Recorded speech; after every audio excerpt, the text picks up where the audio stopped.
This video explains how to use the Hardy-Weinberg equilibrium equations to solve problems in population genetics. So here we have the two equations for Hardy-Weinberg equilibrium. P squared plus 2pq plus q squared equals 1 and p plus q equals 1. What these equations mean, p squared represents the percentage of homozygous dominant individuals in the population.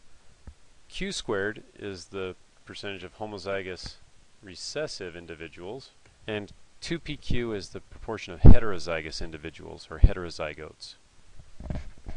Now, because in the Hardy-Weinberg equilibrium this applies for single gene traits that are Mendelian, where one gene controls the traits and it's either dominant or recessive.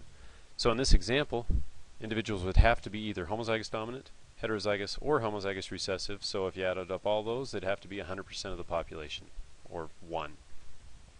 Okay, the next equation, P represents the percentage of dominant alleles in the gene pool, and Q represents the proportion of recessive alleles in the gene pool.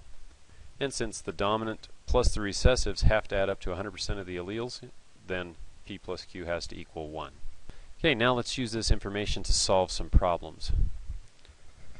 Alright, in this example, let's say someone goes out and samples a population of fruit flies, say on a tropical island somewhere, and finds out that out of 1,000 fruit flies, 160 have white eyes. And we know that in fruit flies, eye color is a single gene. Red eyes is the wild type, is dominant. White eyes is recessive. So what we know already is, of these variables in the equations, we know 160 out of 1,000 are homozygous recessive, or 16%. So we can say already Q squared equals 0.16. Now let's say our question is, what proportion of the population are heterozygotes? Then what we need to know is that that's 2pq, the variable that we need to find. So how are we going to find that? Well, if we use the second equation, p plus q equals 1, we know that q squared is 0.16, so if we take the square root of both sides of that equation, we get q equals 0.4. Using the second equation, we can say p is equal to 1 minus q, or 1 minus 0.4, so p equals 0.6. And now to go back to the first equation, we'll substitute those two values in for p and q and solve for the heterozygotes 2pq. 2pq is going to be 2 times 0.4 times 0.6 for a total of 0.48, or 48% of the population are heterozygote. Those are typical kinds of questions. We could also have a question that asks what proportion are the homozygous dominant individuals. In that case, it would be 0.6 times 0.6, or 0.36, 36% of the population. Let's do another example. In the United States, the percentage of people with cystic fibrosis is about 0.027%, or about 1 in 3,700. Now that's a percent. If we convert that to just a number, that's 0.00027. Okay, so let's ask the question, what is the proportion of the population, what percentage of the population are carriers of cystic fibrosis? You know, a carrier is a heterozygote, someone that has the recessive allele but shows no symptoms. So that would be our variable 2pq that we're trying to find. So what do we already know? Well, we know that to have cystic fibrosis, you have to be homozygous recessive. So we could say q squared, the homozygous recessive individuals, is 0.00027. Now let's take the square root of both sides and find q, which is 0.0164 approximately.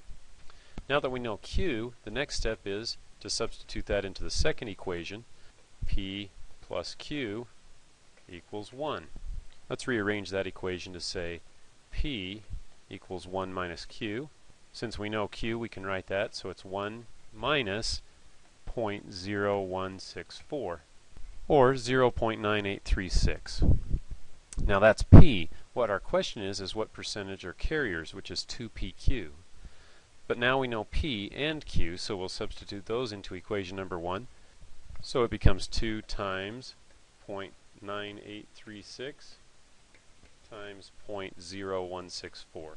or 0.0323, which if we express as a percentage would be approximately 3.23%. So it's interesting that even though, say, 1 out of 3,700 people have cystic fibrosis, about 3 out of 100, a little more than 3 out of 100, are carriers of the cystic fibrosis allele. And that's how you can use Hardy-Weinberg equilibrium equations to solve these kinds of problems. You can always find the percentage of homozygous dominant individuals, heterozygous individuals, or homozygous recessive individuals in a population, and you can find the percentage of dominant alleles or recessive alleles in a gene pool. Now there are some conditions necessary to maintain Hardy-Weinberg equilibrium. First, a large population size is required. Second, random mating must be occurring in the population. Third, no migration into or out of the population can occur. Fourth, no phenotypic advantage can occur. In other words, homozygous dominant or heterozygous or homozygous recessive individuals don't have an advantage one over the other. It doesn't matter what phenotype they have, there's no advantage one way or the other. And fifth, no mutations can occur, because that would obviously change the allele frequencies of how often the dominant and recessive alleles are in the gene pool.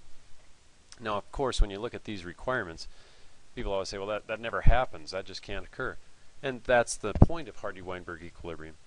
The whole point is that this rarely occurs in real populations, and any of the things that violate these Hardy-Weinberg equilibrium conditions are the factors that cause evolution to occur.